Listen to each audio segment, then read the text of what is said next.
Hello everyone, welcome back to my channel. If you're new here, my name is Lila and I love to talk about books.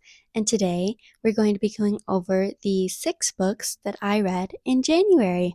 So get comfy, get cozy, and let's talk about books. The first book that I read in the month of January was In Your Dreams by Sarah Adams. This was my book club book of the month, and I was looking forward to this so much. I was on a road trip the day that this came out, and I made my boyfriend stop during like a 9-hour road trip to stop at the bookstore so that we could pick this book up because that's how much I was anticipating this book. That being said, this book ended up being a 2.5 star for me.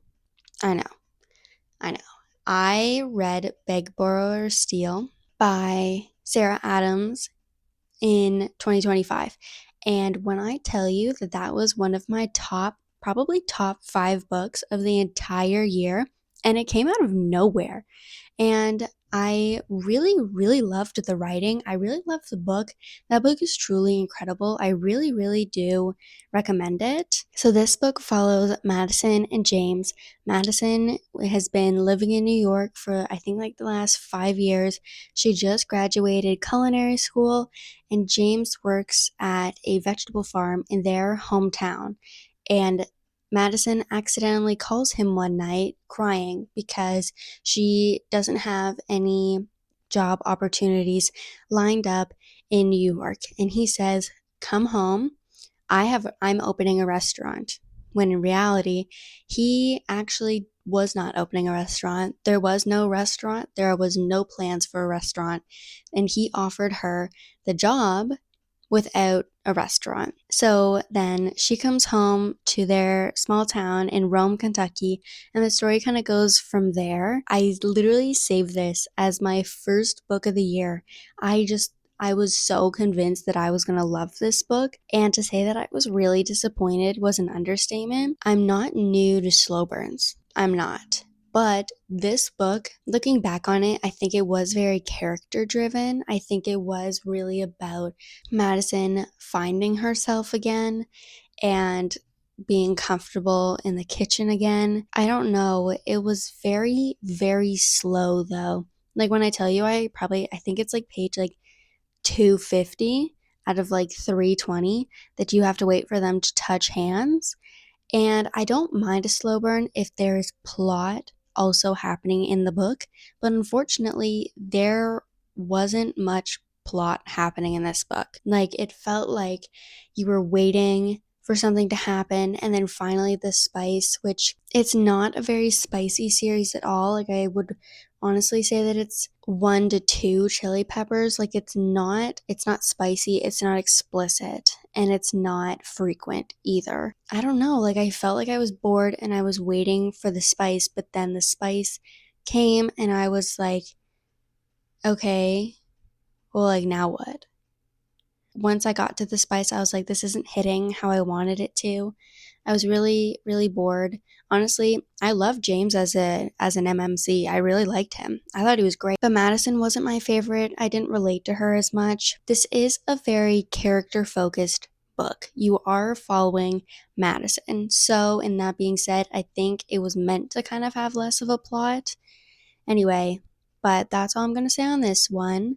I do think that you should pick up the series. I think it's a perfect, light, fluffy summer read. I have book 1 and 2 still left to read in the series, so I started with 3, 4, and now I'm starting from 1 and 2. That's all I have to say on this one. Okay, after In Your Dreams, I picked up Psycho Shifters by Jasmine Mass, and this was a 5-star read for me, and I knew I was going to love it. I love Jasmine Mass's writing. I've said it before on this channel, and I will say it again, but I truly think Jasmine Mass is one of my favorite authors ever. I've loved every single book that I've read of hers. This is the third book that I've read of hers. I think Blood of Hercules and Bonds of Hercules is an incredible duology that everybody should read. That being said, I should probably talk about the actual book that I read this month. So, this book follows Sadie, who was thought to be just a kind of lower class shifter who had no abilities. And she finds out that she's actually the first female alpha. So and basically all of the alphas get shipped to these portals to protect their realm from the Fae who are trying to invade and kidnap them. So Sadie gets sent there and she meets these three male alphas who are all very skeptical of her sudden arrival, and it's it's great. They're her roommates, they're protective of her, but they like hate her at the same time. It's fantastic. It's so fast paced, it's so funny. I ate it up in I think like 2 days. Like incredible. And then the cliffhanger at the end of this book, I have not had a cliffhanger that left my jaw on the floor quite like that in a long time. So this book is perfect. It's light, it's fluffy, it's not hard to understand at all. I really, really, really recommend this one. Okay, after I read Psycho Shifters, I picked up The Games Gods Play by Abigail Owen.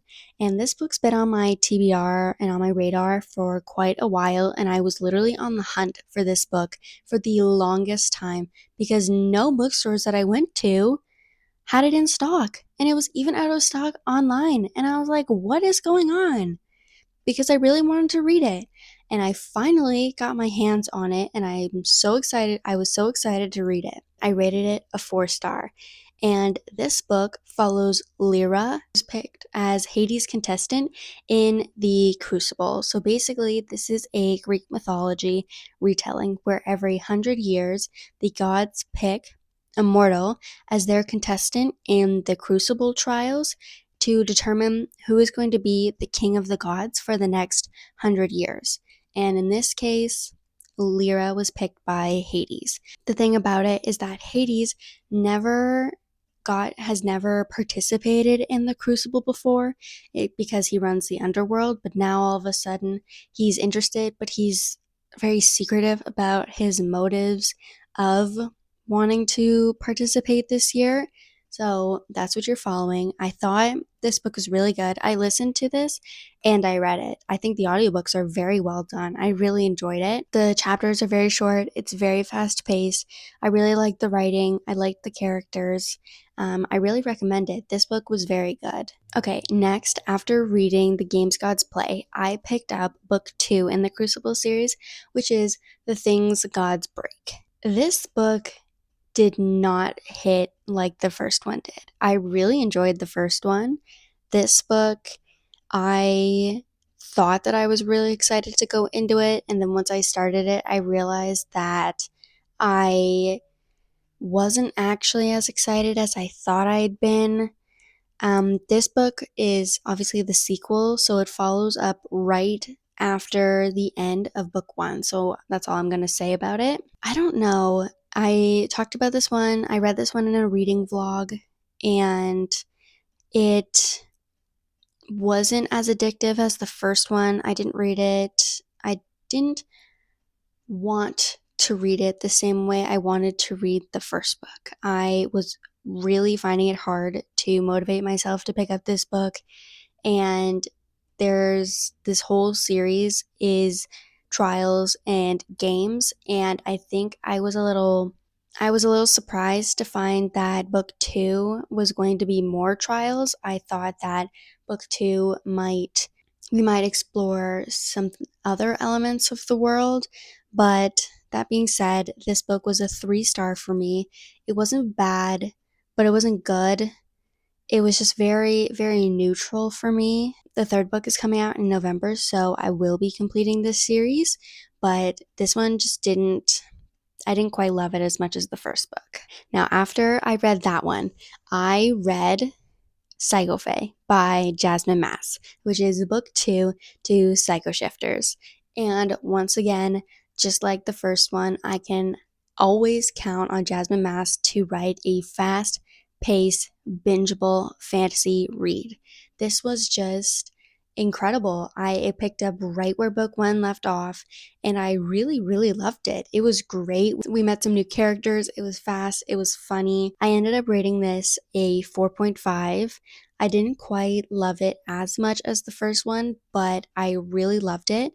I ate it up. It was perfect for what I needed it for. And I really think that you should read this series. The third book is coming out in March, but Jasmine just put something on her story saying that the third one is available on Kindle. So I might actually read it there if I can't wait, because I really like reading the paperbacks. And now, finally, for the last book that I read in January, and that is The Dead Romantics by Ashley Poston. And this follows Florence, who is a ghostwriter for a very famous romance author. But she went through a really difficult breakup, and she's been finding it really hard to write romance because she no longer believes in love. So she's been really struggling to finish the final book in this series. She goes to ask her editor, Ben, for an extension, and he says no. But something about Florence is that she's able to see ghosts. She gets a call that same day from her mother saying that her father has passed away and she needed to come home. And when she goes back home, she sees Ben, but Ben as a ghost. And he's kind of tied to her in a way. So you're following Florence, who's back home with her family, who she fled her hometown 10 years ago. She hasn't been back.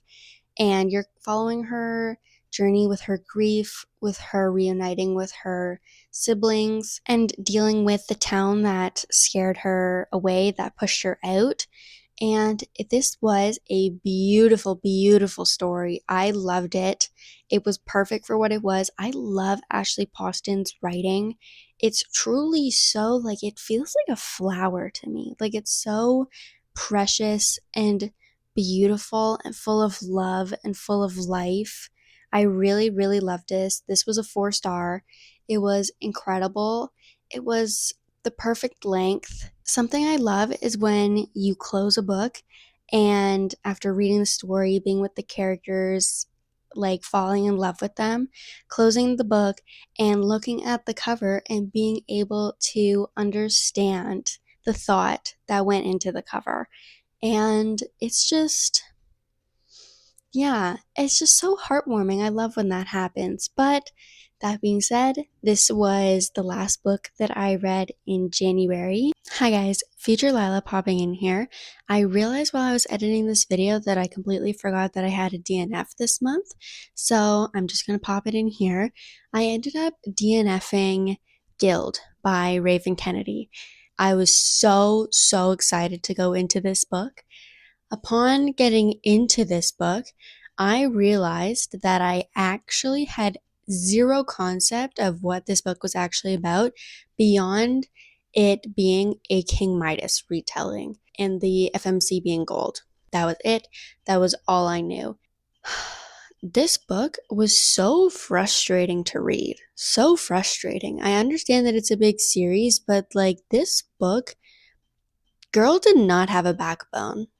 I don't remember her name. I really did not like this book. I DNF'd it, I think, at like 40%. I tried to push through.